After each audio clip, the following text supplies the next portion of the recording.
Welcome to my another new blog Yasin blogs. তো আরেকটি নতুন ভিডিওতে আপনাদের সবাইকে জানাই স্বাগতম। তো আসলাম আজকে একটু পীরগঞ্জে। সো যাই হোক, যে কোনো একটি কাজে আসছি পীরগঞ্জে এখন ঢুকতেছি। এই যে দেখতেছেন পীরগঞ্জে সেই দেখছেন, এই যে সেই পীরগঞ্জের মেলা। আর এই যে দেখেন, এই যে নায়িকারা খালি ছবি তুলতেছে সেলফি। মানে এই যে ভর রোদ দুপুরে, বুঝছেন, এগুলা মানুষ আসে মেলায়। এই দেখেন, এরা স্কুল ব্যাগ নিয়ে মেলায় আসছে, মানে কোন কোচিং যে করবে মেলায় আল্লাহ জানে, বুঝছেন। তো যাই হোক, কথা আর না বাড়াই। সো পীরগঞ্জে আসলাম একটু কাজে। তো দীর্ঘদিন ধরে ব্লগ করা হচ্ছে না ব্যস্ততার কারণে।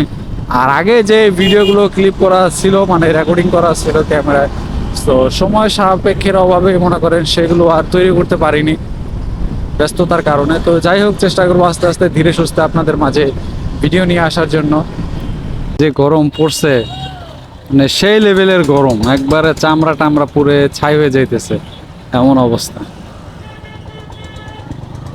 আজকে আবার একা একাই চলে আসলাম, এমনি দেরি হয়ে গেছে আজকে আসতে আসতে, অলরেডি 12:30 বাজে।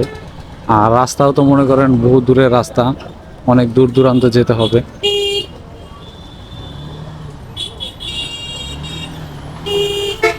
পীরগঞ্জ রেল ক্রসিং, ছাগলও ক্রস করতেছে, এই যে হ্যাঁ। গাইস, পীরগঞ্জ চৌরাস্তায় একবারে মানব বন্ধন চলতেছে। তো পুলিশ রাস্তা ক্লিয়ার করতেছে, এই যে দেখতে পারতেছেন পুলিশ। আর দুই পাশে বাচ্চারা ফিলিস্তিনের বিরুদ্ধে যে গাজার মানে ইসরায়েলের বিরুদ্ধে যে গাজার একটা হতেছে, ফ্রি গাজা। সো এটা আমি খুব অ্যাপ্রিসিয়েট করি বিষয়টা। আজকে আমিও থাকতাম এই র্যালিতে, কারণ এই কাজের জন্য হলো না।